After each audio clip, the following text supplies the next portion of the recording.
Hey guys, today we're going to do a quick video on sleeping.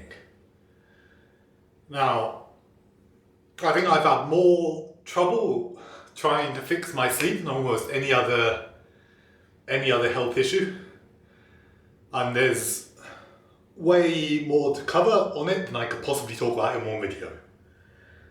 But today I just want to talk about the basics of what humans require to be able to sleep. And when you're lying in bed and your eyes are basically shut and you're trying to get to sleep but you can't, it's quite difficult to think this through. But to me it's easier if you imagine us as an animal. We are the bear who is trying to hibernate through winter. It's not winter, it's just one night, but we're still doing our mini hibernation. So what does a bear need? It needs enough resources inside it that the bear's body can be confident that it's not going to die while it's sleeping. You need to survive the whole winter and then wake up at the end of it. And if you don't manage to get enough food before you go into your hibernation, then I don't know what the bear does, but I know what I do, which is wake up a few hours later feeling not very satisfied with my sleep. So, I think at this point it's quite common knowledge that having a big meal before bed helps you get to sleep. And I think almost everyone who has had trouble sleeping has tried this. And at least for me, when I was failing to get to sleep, having a huge bowl of rice before I tried to do it wasn't particularly helpful. It's clearly necessary, but it's not sufficient.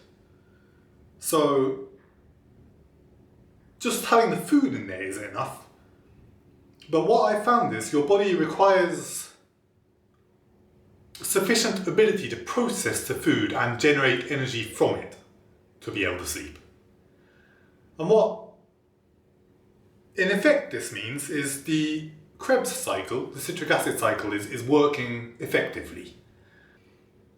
Now what specifically in the citric acid cycle is required to generate the sleepiness, I'm not entirely sure.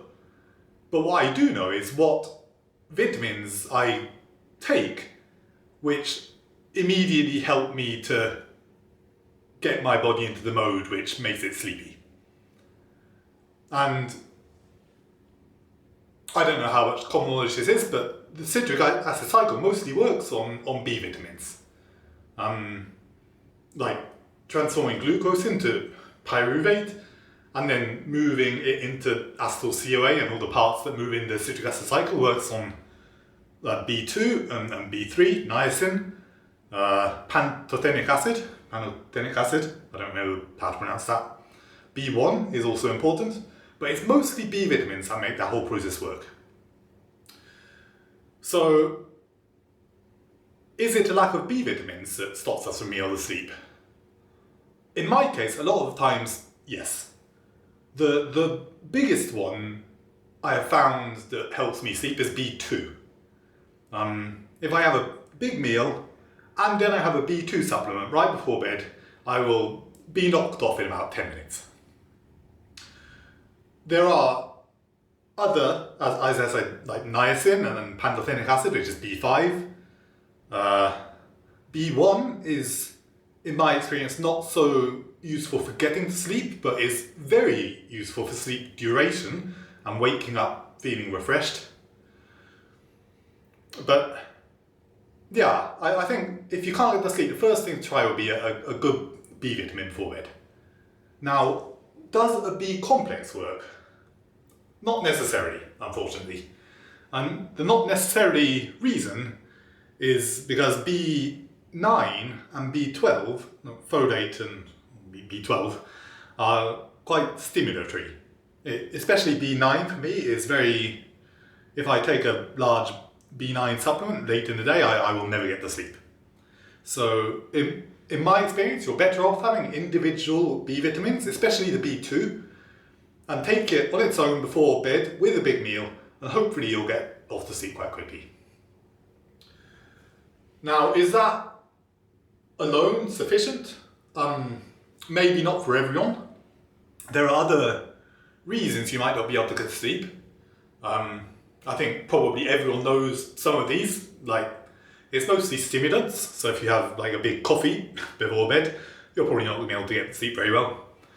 Or there's a number of, and for someone like me who takes a bunch of different supplements, there are so many different traps. There's a huge amount of times that I've taken some random supplement before bed and it's been stimulatory and kept me up.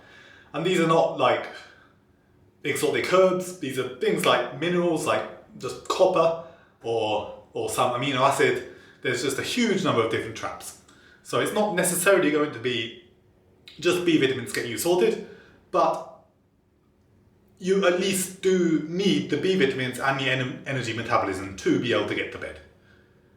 And oftentimes, if you're waking up in the middle of the night a lot, it's because you've run out of energy. Your body is telling you, you need to get up and hunt some more food, otherwise you might die soon. I don't want to scare anyone. I don't think that's. I'm sure you'll be fine waiting till breakfast, but that is what your body is trying to tell you by waking you up. All right, I think that's most of the basics covered. There is quite a lot more I want to talk about on sleep. So if you try this and it doesn't help you, let me know, and I can potentially make some more videos on other things that you might have to take into consideration. But for now, I think this video is already long enough, so I hope it helped someone. I'll talk to you later.